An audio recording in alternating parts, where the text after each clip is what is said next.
Hi, I'm Justin McLeod, Community Relations Coordinator for Roanoke City Public Schools. This month, we'll tell you about a Patrick Henry High School teacher winning a statewide honor. We'll tell you how Cox Communications is our friend in the digital age, and the Rubik's Cube makes a comeback. That and a whole lot more in this month's show. A nationally known artist is collaborating with students from Hurt Park Elementary and William Fleming High School, and here to talk about it is Carrie Gates. She's our fine arts supervisor. Good morning. Good morning. How did this all come about, this collaboration? Well, the Roanoke Arts Commission commissioned an artist to do a project at the New Melrose Library. And so as part of what he's doing as his project, he's coming into the community, he's doing some research in the community, he's doing some community meetings to kind of get community input onto what the community wants to see in that public art project. And so part of his approach is a multi-generational approach from younger students to high school students and in the community. So this kind of all got started through the commission of his public art piece through the Arts Commission. And the artist is Napoleon Jones Henderson. He's a Boston-based artist. Correct. He first worked with students at Hurt Park Elementary. So take us through that interaction and that visit. Right, so it was kind of a neat project because it was kind of a twofold thing. The students got to hear a little bit about public art and the process that he had to go through and the procedure he went through with the Arts Commission. The second part of that piece was him doing a workshop with our students and having an interactive hour where they talked about public art. And through that workshop, he had the students create some pieces that he was going to take back with him to kind of put together this piece for the Melrose Library. And the one thing that I noticed observing him is he was very quick to point out to the students there really is no mistakes. I don't want you to erase anything. What was that about? You know, I think that was a way to, one, build their confidence that, you know, when you're creating any sort of artwork, whether it's music, whether it's visual arts, that, you know, that creative process, there are no mistakes. You just have to move forward and keep pushing, and that's really how you get these great pieces of art, is just by pushing forward and not really thinking too much about it, just creating. From Hurt Park, he then went over to William Fleming. I don't want to speak for him, but he seemed to be really impressed with the facilities and our art facilities, as well as the talent of the students. Would you agree with that? Absolutely. I mean, in Roanoke City, we've got great facilities just in general, but in the visual arts, and Fleming and Patrick Henry are a great fine arts wing. So it's nice for an artist to be able to go in and see that the arts are supported and the kids have the needed supplies and we have great instructors. But it was nice to see the progression of when he first went in and he was starting, you know, talking about public art, and then to see just over the course of the hour the interactions that he had with the kids, how they changed from, you know, he was kind of an outsider to almost the end. You know, he was really part of the creative process with the students, and he was really encouraging with the students, and again talking about the no mistakes, and the kids really bought into that, and they had a great experience with him. For the Hurt Park and the William Fleming students, do they realize that or realize the significance of what they did that day will actually be part of now an art project that will be enjoyed by everybody, the community, eventually? I don't know if they understand the significance. I think once Mr. Henderson comes back to Roanoke and he actually installs the piece at the Melrose Library, I think once the kids are able to visit and go, wow, I was a part of that, then I think you really understand the significance that it plays, and I think, you know, it will still be a part of the library for many years to come. So as they grow older and they take their relatives to go say, hey, I was a part of that, then that significance becomes even more. And any plans for these students to actually visit once the library and the public art is up and running, that they'll get to see it? Absolutely. I know Mr. Henderson kind of made a promise or asked the kids if they wanted him to come back, and they all, of course, said yes. We would love for the kids to go down and at least to see part of the installation. I think that's a part of the public art, behind-the-scenes sort of thing that most of the public doesn't get to see. So we absolutely wanted them to send them back down there. If there's some sort of opening reception, absolutely, we'll take the kids down there. They were part of the process, and we want them to see the whole project. Well, that's this whole project is just very neat. That, you know, it's a community-based. Correct. And to have our students be involved in that, that's just a great opportunity. So we look forward to seeing the finished product. Okay, great. All right, and we'll be right back. Want to learn how to manage your money better, save for that car or dream home, or be able to bounce back from bad credit mistakes? Bank On Roanoke Valley can help. Bank On works with local banks, credit unions, and local governments to offer free classes at local libraries in our community. It's easy, free, and it's happening right where you live. Check out the calendar of classes or sign up at bankonrv.org or call 777-4200 for more information. We're here at Patrick Henry High School today talking to Nicole Doherty. She is a history teacher here at PH. Congratulations. I understand you received another prestigious award. You're the Outstanding American History Teacher for the state of Virginia, or the Commonwealth of Virginia.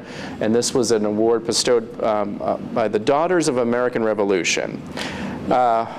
What's this like for you to receive this honor? It is just so exciting. I just can't believe that out of everyone in the state, they chose me, and to have this honor on top of being Teacher of the Year in 2016 is just unbelievable that people are recognizing the work I'm doing with my kids. It's just amazing. How did this come about? Were you encouraged to apply, and what was the application process like? Well, one of our colleagues is actually a member of the Daughters of American Revolution, and they announced that they were having this contest, and so I was nominated to be a part of this process. And so James Breckenridge chapter of the Daughters of American Revolution, they had me write an essay and fill out all my credentials, and then I was chosen as their representative, and they sent it into the regional competition, and then from there I was chosen to go on to the state competition, and then here we are, state winner. You mentioned this sort of in the beginning, of all the history teachers in the Commonwealth, you are picked.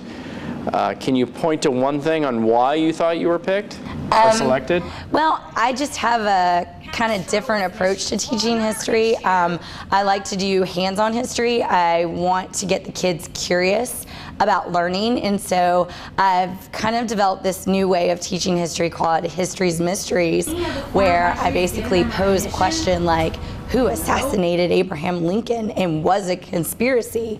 And then the kids have to come into the room, and there's clues all over the room, and they have to sort through the evidence, and they have to try to figure out, you know, who actually was responsible and make the case and make the argument. And the kids love it so much because they get to play detective, and it gets them really involved in asking questions and curious about, well, what really did happen in this situation? You clearly love history. Oh, yes. Where does that passion come from? Well, when I was a little kid, my dad was very much a fan of the History Channel, and you know, we only had one TV, so most of the time we were watching history stuff, and I was just absolutely mesmerized. My favorite thing was Egypt. I used to be obsessed with the ancient pharaohs and Egyptology, and you know, even Indiana Jones, we would watch that movie, and I would say, oh, I'm going to be an archaeologist. And so my dad just really kind of brought us up being curious about history, and when we would go on family vacations, we always got to choose what activity we wanted to do, and my dad and I always chose the History Museum. What are your students saying about this honor? Oh my gosh, they were so excited. They said, Miss Doherty, you're blowing up Twitter. And I said, I don't even have a Twitter. Like, what does that mean? And they were very happy for me. And several of the kids said that that they could think of no one else that should have it. And even former students of mine, you know, I've been teaching for 15 years, have been reaching out to me and sending emails. And so it's just really nice to hear from those children from the past. You mentioned that you've been teaching for 15 years. You are also a byproduct of Roanoke City Schools. Yeah. You grew up here. How did going through the school system prepare you for the life that you are, or the career that you now have? Well, I had the best teachers. Roanoke City Schools just really prepared me to be successful in college. I was in the Plato program, and then the magnet program, and then the humanities program here at PH, and I was able to take AP classes and college dual enrollment classes, and I was able to go on to Roanoke College and, you know, have most of my undergrad work done going in.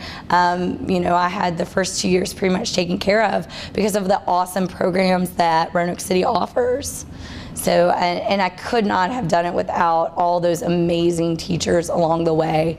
I mean, there were just so many excellent teachers that I said, I want to be like that when I grow up. I want to be like this teacher. And now you're one of the generations of the next generation of excellent teachers. So, well, congratulations. It's a great honor, and I'm sure we'll be back the next award you win, right? Well, thank you very much. I'm very honored. Okay, and we'll be right back. There's a myth out there that somebody who's using drugs is engaged in a selfish habit, that they're not hurting anybody, and I can say that's not true at all. Every drug user has somebody that they've hurt, that they've not been there for because they're under the influence, or they're using their time and money to obtain drugs. I see a lot of people in the probation office who steal from family members, steal from friends and businesses, so I can truly say that a drug addiction and drug habit hurts everybody. Do you remember the Rubik's Cube? Show it to him, Miss Johnson. Yeah, right here. It's making a comeback here at James Madison Middle School, and here to talk about it is Mathis Seal. He is a mathematics teacher here at James Madison, as well as Principal Johnson of Madison Middle. Thanks for having us. Yes, so tell us about the Rubik's Cube Club. How did this all come about? So it all started when I had a student last year that was really into Rubik's Cubes, and one day I took it from her and I solved it. And while she was not impressed with how fast I solved it, she saw that I solved it and said, hey, why don't we start a Rubik's Cube Club? And at first I thought, okay, but I don't know that we're going to have the interest to really make that a school-wide club. But I was very wrong about that. So we started it this year. In our first meeting, I think we had 52 kids come. The next meeting we had a similar attendance. So we've had close to 80, 90 regular attendees, and we meet every Thursday morning this school year. So what do you make of that attendance? That's they come before school, right? Before school. That is a fantastic club. That is our largest club at Madison, by far. What do you think the kids are getting out of it? So the Rubik's Cube, it's an enigma when they first see it, and you know, puzzle solving is always a valuable skill. So I think it's great that it happens in the morning. They come in and they kind of get their minds rolling.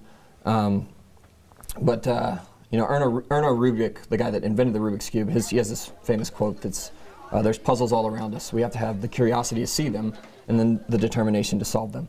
And I think that both of those, you know, they have their own curiosity developed, but just the determination to just come in and, you know, see something that's just a total puzzle to them at first. And then they solve it, and it's a big self-confidence booster. And like I said earlier, it's, you know, never a bad idea to get better at solving puzzles. So. All right, so Miss Johnson, when we were young, we essentially took the stickers off. Absolutely. Let's just be honest, all right? And I still can't solve one. And just to the way Mr. Steele just said, the way it has just become so popular. We've actually purchased these for incentives for students because they're so popular. You're going to see students walking down Madison hallway with a Rubik's Cube.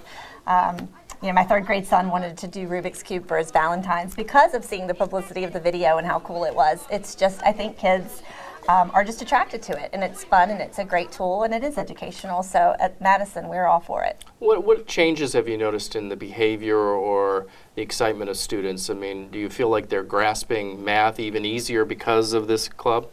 Sure. So I think the biggest change is more of a social change more than an academic change. I just think, you know, the Rubik's Cube doesn't discriminate. Kids come in from all walks of life, and you know, there's kids that normally would not be hanging out during the school day that come into Rubik's Cube Club, and then, you know, they both have this commonality in being able to solve the cube. And I think it's really fun to see different types of kids interacting with each other, and the Rubik's Cube is kind of a medium for which that can happen. So. Is the reason in your mind either the kids are just smarter than we were, or they're learning much more difficult math than maybe we did when we were younger? So that's a question I'm asking myself a lot also. I mean, you can even look at the world record of how fast it takes to solve a Rubik's Cube. You know, we have students here that can solve it as fast as, you know, 8-9 seconds on their best go. And, you know, just 10 years ago, the world record was 11 seconds. So, you know, I'm honestly not sure the answer to that question, but, you know, the rigor of math has changed. So, you know, I would like to say that it's that as a math teacher, but I can't say for sure. So. And the students, some of the students, a few of the students competed in their first competition, I guess at Virginia Tech recently. What do you make? I mean, that must be a huge boosts confidence, you know? Absolutely. Then to be that was competing at such a young age. Such a feather in a cap for our school as well. I mean, we're so proud of those students, but also, you know, they were representing Madison in the club, and Mr. Seal, and we were just so proud of them. And Anna, the student, you know, she was one of the only girls, and came out with a great score. So it's fantastic that they're getting better, that they have an opportunity to practice at Madison, and they're having fun. I'm assuming this is a club that's here to stay, and Yes. you hope to grow it, or? So we actually have our lowest of the 3 grades. We have the lowest number of 8th graders. So, you know, next year I expect the club to even be bigger than it is this year. So. When they're in the club, are they just competing against one another? Are they doing relays? I mean, what sort of things are they doing? Are they learning actually something? Are you teaching them, or are you just handing it to them and say go? So we break the curriculum up into 2 different groups. We have the kids that come in that they just want to learn how to solve it, and that's something that we kind of separate those kids, and we, you know, I have a PowerPoint that I go through and little cheat sheets that I give them, and we have incentives that we give them to kind of help them along the way. And then the other part of the curriculum is they come in and, you know, there's the easiest way of doing it, which is the beginner's method. And that's what we teach, you know, the other group. But this group, we try to go further. We try to teach tougher algorithms, things that take a little bit more of memorization.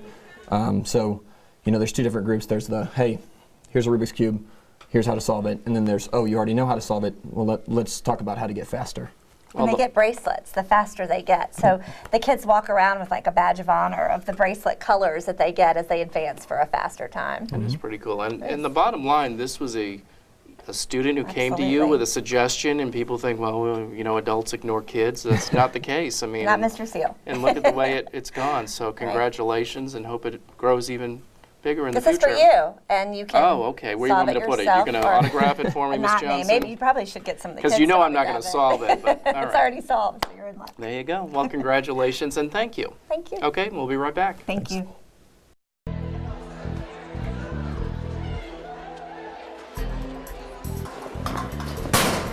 What's up, punk? Send those books home for. They ain't gonna help you on the streets. To study? Yeah, man, you need to join our crew, aka the Cobra. Yeah, ain't nobody messing with the Cobra. I mean, I don't know. I kind of want to go to college. Nah, man. I mean, we're just having some fun. Nobody in our gang gets caught anyway. Well, I guess sure. All right.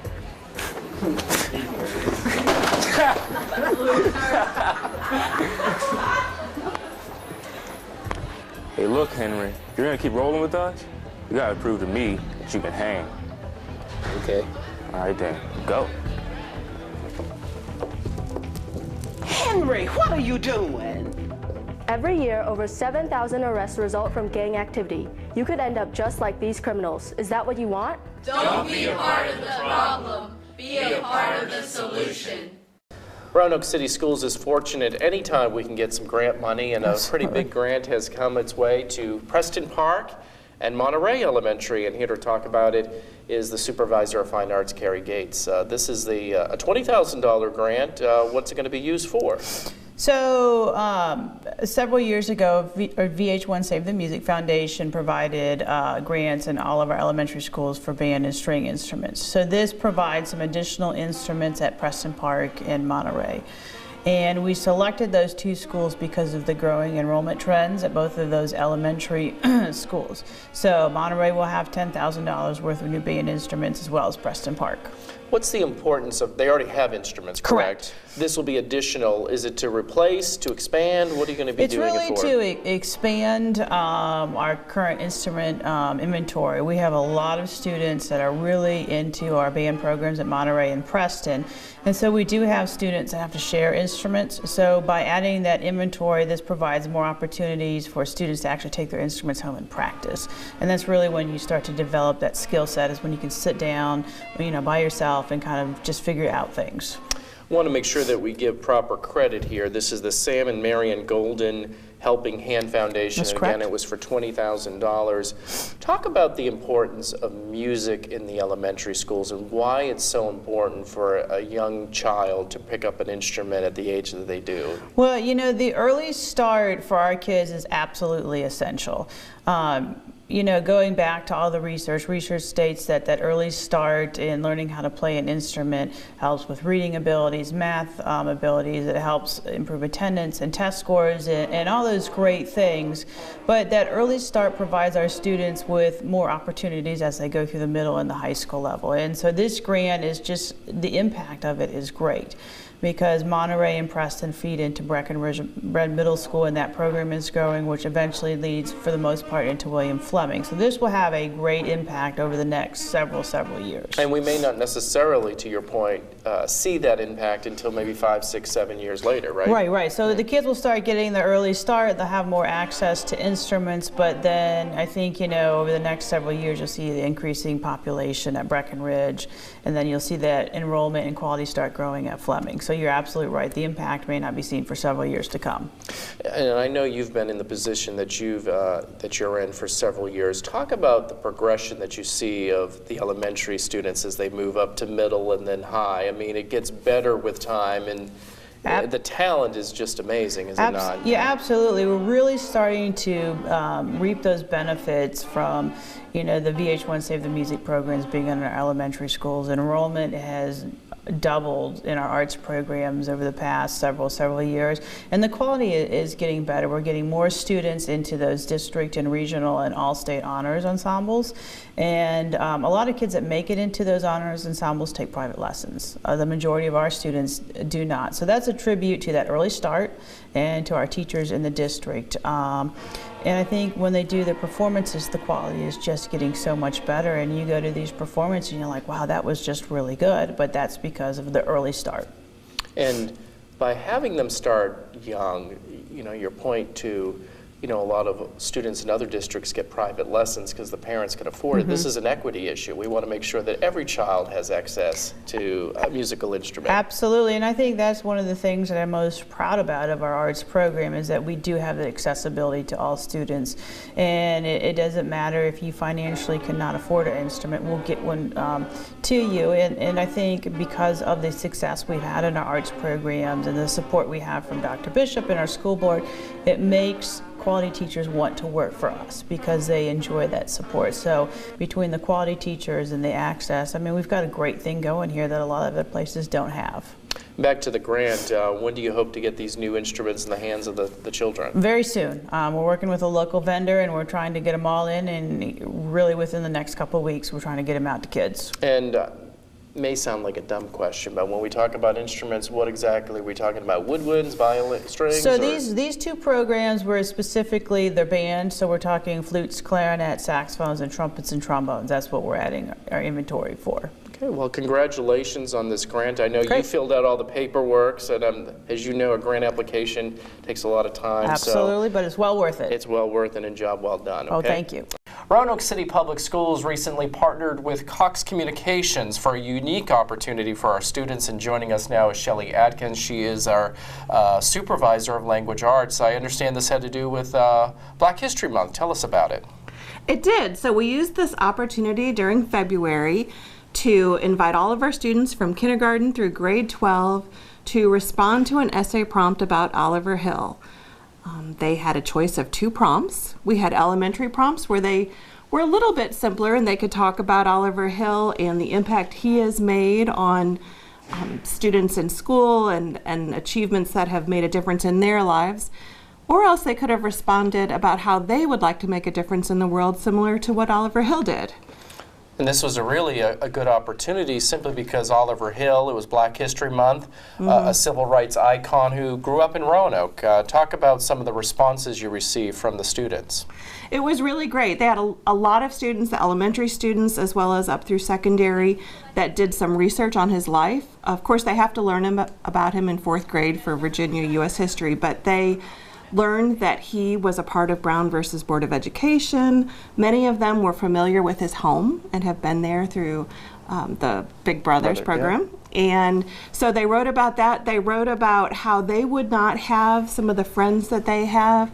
Some students even shared some personal stories that really tugged at your heart about how due to interracial marriage or things within their own family, that their personal lives really would have been affected if there was not equality.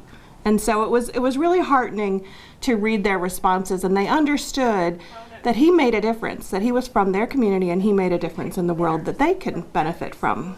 Let's talk about the collaboration with Cox Communications. How did that play into the contest? That was wonderful. Not only did they provide the impetus for the contest, they provided the prizes, which were the Chromebooks, which was phenomenal, but they also helped judge some of the entries, which was really exciting so that they could see what our students have done. They judged from kindergarten through some of the middle school entries and helped select some of our winners. And we had, as we mentioned, entries from every school, and we had winners from every school. Absolutely. So there were 52 Chromebooks donated in all, and we had a special presentation at some of the schools where the winners were announced. What was that like? That was really exciting. I think from my perspective, it was really great because it was very equitable. We had kindergarten winners, we had first grade winners, we had all the way up through 11th grade winners.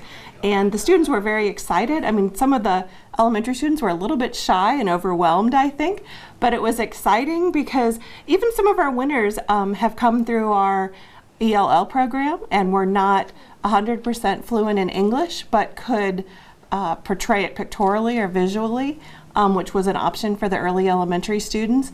And so it was really exciting. It meant a lot to them. Students were thrilled to be able to have their own Chromebook, and we're so thankful to Cox for partnering with us. And we should mention, because you mentioned they get their own Chromebook, this is something they own. They Absolutely. take it home and do whatever they want with it. I know there was one young lady over at Patrick Henry, when the principal called her down, she started crying. You hear similar reactions of just the sort of the joy of receiving something that's worth a lot of money that maybe some of our students have trouble getting access to, right? Absolutely. And not only that, not only the benefit to them like that, but just to their own self-esteem. I had a principal share a little bit with me about one of the winners who has struggled in some things and feeling like they're maybe not good at sports or good at something else, but when we told them who the winners were, they were just overjoyed because it was an opportunity for the student to feel really great about themselves. And this really emphasized the importance of doing research, but also writing skills, correct? Absolutely. And for me personally, I loved seeing the students write from kindergarten all the way up through 12th grade. The senior and junior high or middle school students had an opportunity to respond based on a poem that Oliver Hill referenced. Their prompts included the line, "I greet a dawn and not a setting sun." And so it showed me a little beginning of literary analysis as well as some response and understanding what that meant both to Mr. Hill's life and to the struggles of African Americans and those who haven't always had equal rights, as well as to their own lives and how they can look forward to the future and not let troubles, discouragements, or some of the things that they face in their own lives hold them back. Obviously, we never met Mr. Hill when he was alive, but what do you think he would have thought of this essay contest? It was very fitting of what he accomplished throughout the years of his being a lawyer here in Virginia. It really was. I think he would have been very, very honored, probably very humble in the recognition, but very excited to see all the students that were representing so many different population sectors within the contest and winners from so many different boys, girls, different schools, different grade levels, different economic levels. It was really exciting, and I think that would have made him very proud. And congratulations once again to all 52 winners. That's right. And want to thank Cox Communication once again for its support. And before we go, we want to hear from Cox as to why they wanted to participate in this great event. So through this program, we gave 52 Chromebook computers to the various winners. And the idea behind that is that Cox is a company that most people think of as bringing in their home internet or their phone.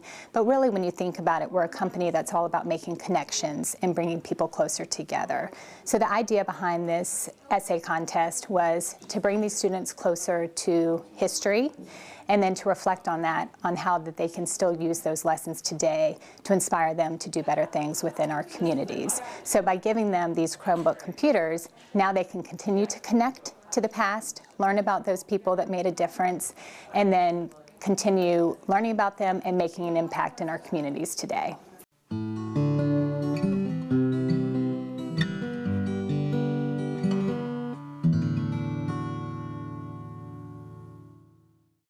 Before we go, we want to remind you for the dates for spring break, it's April 15th through the 19th. That's this month's show. We'll see you again soon.